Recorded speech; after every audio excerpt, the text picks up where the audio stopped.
নমস্কার বন্ধুরা, ডলি রন্ধনশালায় সবাইকে স্বাগত। আর আজকে তোমাদের সাথে শেয়ার করব ঝিঙে চিংড়ির দারুণ একটা রেসিপি। এটা বানানো যতটা সোজা, খেতেও কিন্তু তার থেকে বেশি টেস্টি হয়। তাহলে আজকে রেসিপিটা দেখে নেওয়া যাক। আর এই রান্নার জন্য ঝিঙে আর আলু আমি আগে থেকে কেটে ধুয়ে খুব ভালোভাবে পরিষ্কার করে নিয়েছি। আর এই রান্নার জন্য আমি দেখো আলুগুলো একটু ছোট ছোট করে, যেমন আমরা আলু ভাজার জন্য কাটি সেইভাবে আলুগুলো আমি কেটে নিয়েছি। আর ঝিঙেগুলো ঠিক অল্প অল্প করে খোসা রেখে এভাবে একটু বড় বড় করে টুকরো করে কেটে নিয়েছি। আর এখানে আমি চিংড়ি নিয়েছি কিছুটা, চিংড়িটাও আমি খুব ভালোভাবে ধুয়ে পরিষ্কার করে নিয়েছি। এবার আমি চিংড়ির মধ্যে স্বাদ মতো লবণ দিয়ে দিলাম। আর আমি চিংড়ির মধ্যে দিয়ে দেবো অল্প একটু হলুদ গুঁড়ো।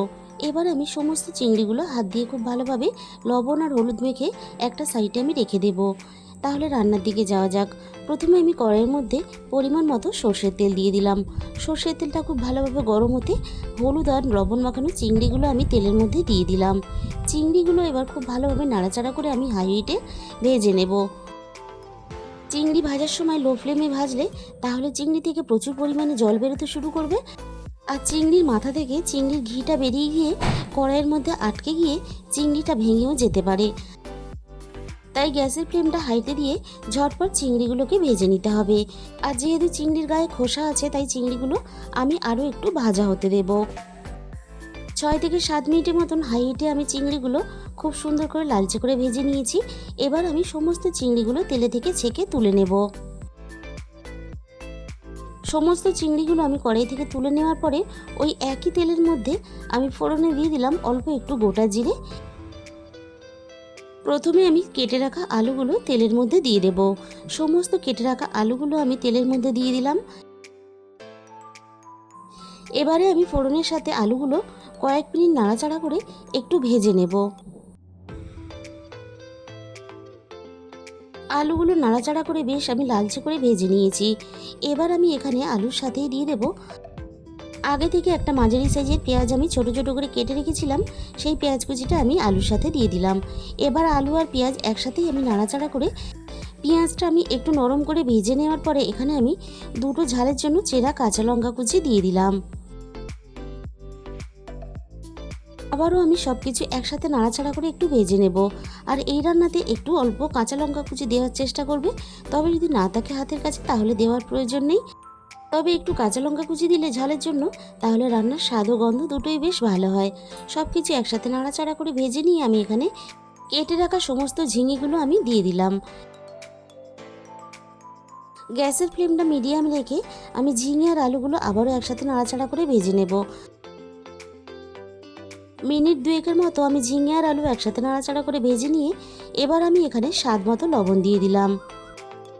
আবারও আমি ঝিঙে আর আলু একসাথে নাড়াচাড়া করে ভেজে নেব।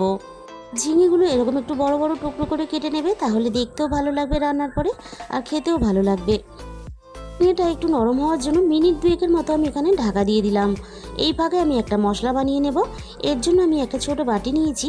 বাটির মধ্যে আমি 1 চামচ পরিমাণ পোস্ত দিয়ে দিলাম। আর সাথে আমি এখানে দিয়ে দেব 1.5 চামচ পরিমাণ হলুদ সর্ষে। আমি এখানে হলুদ সর্ষে ব্যবহার করেছি, তবে তোমরা চাইলে কালো সর্ষেও ব্যবহার করতে পারো। সর্ষে আর পোস্তটাকে আমি শিলপাটাতে বেটে নেব।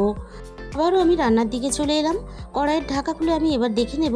দেখো ঝিঙেগুলো কিন্তু আগের থেকে বেশ নরম হয়ে এসেছে, আর ঝিঙে থেকে হালকা হালকা জল ছাড়তে শুরু করে দিয়েছে। ঝিঙে আর আলুটা আবারও একটু নাড়াচাড়া করে আমি ভেজে নিলাম। এবার আমি কড়াইতে সামান্য পরিমাণ জল দিয়ে দিলাম। এবার আমি একে একে মশলাগুলো দিয়ে দেব। এখানে আমি দিয়ে দিলাম 1/2 চামচের একটু কম হলুদ গুঁড়ো। যেহেতু আমি ঝালের জন্য রান্নাতে আগে কাঁচা লঙ্কা ব্যবহার করেছি, তাই অল্প একটু ঝাল লঙ্কার গুঁড়ো দিয়ে দিলাম। তবে ঝালের পরিমাণটা অবশ্যই তোমরা তোমাদের নিজেদের মতো করে ব্যবহার করবে। এবার আমি এখানে 1/2 চামচ পরিমাণ ধনে গুঁড়ো দিয়ে দিলাম, আর 1/2 চামচের একটু কম জিরে গুঁড়ো দিয়ে দিলাম। মশলাটা আমি ভালোভাবে নাড়াচাড়া করে মিশিয়ে দিয়ে আমি এবার সব কিছুর সাথে মশলাটাকে খুব ভালোভাবে কষিয়ে নেব। তোমরা হয়তো ঝিঙে চিংড়ি অনেক রকম পদ্ধতিতে বানিয়েছো, তবে এই পদ্ধতিতে একবার রান্না করে দেখো, খেতে ভীষণই ভালো লাগে। সব কিছু একসাথে নাড়াচাড়া করে আমি কষিয়ে নিয়ে এবারে আমি একটু শিল ধোয়া জলের সাথে সর্ষে পোস্ত বাটাটা আমি এখানে দিয়ে দিলাম। আর আমি এই রান্নাতে পোস্তর পরিমাণটা একটু কম ব্যবহার করেছি আর সর্ষের পরিমাণটা একটু বেশি ব্যবহার করেছি। তবে পোস্তর পরিমাণটা তোমরা তোমাদের নিজেদের মতন করে বাড়িয়ে বা কমিয়ে নিতে পারো। সর্ষে পোস্ত বাটাটা আমি সব কিছুর সাথে নাড়াচাড়া করে 2 থেকে 3 মিনিটের মতন আমি কষিয়ে নিলাম। আর অনেকটা সময় নিয়ে সর্ষে পোস্ত বাটাটা কষালে তাহলে রান্নার স্বাদটা কিন্তু অতটা ভালো লাগবে না, পোস্তর স্বাদটা নষ্ট হয়ে যাবে। এবার আমি এখানে ভেজে রাখা সমস্ত চিংড়িগুলো দিয়ে দিলাম। এবার আমি চিংড়িগুলো নাড়াচাড়া করে সব কিছুর সাথে মিশিয়ে দেব। আর এইভাবে ঝিঙে চিংড়ি রান্না করলে এই রান্নার স্বাদটা এতটা ভালো হয় যে আমি কিন্তু তোমাদের বলে বুঝিয়ে দিতে পারবো না।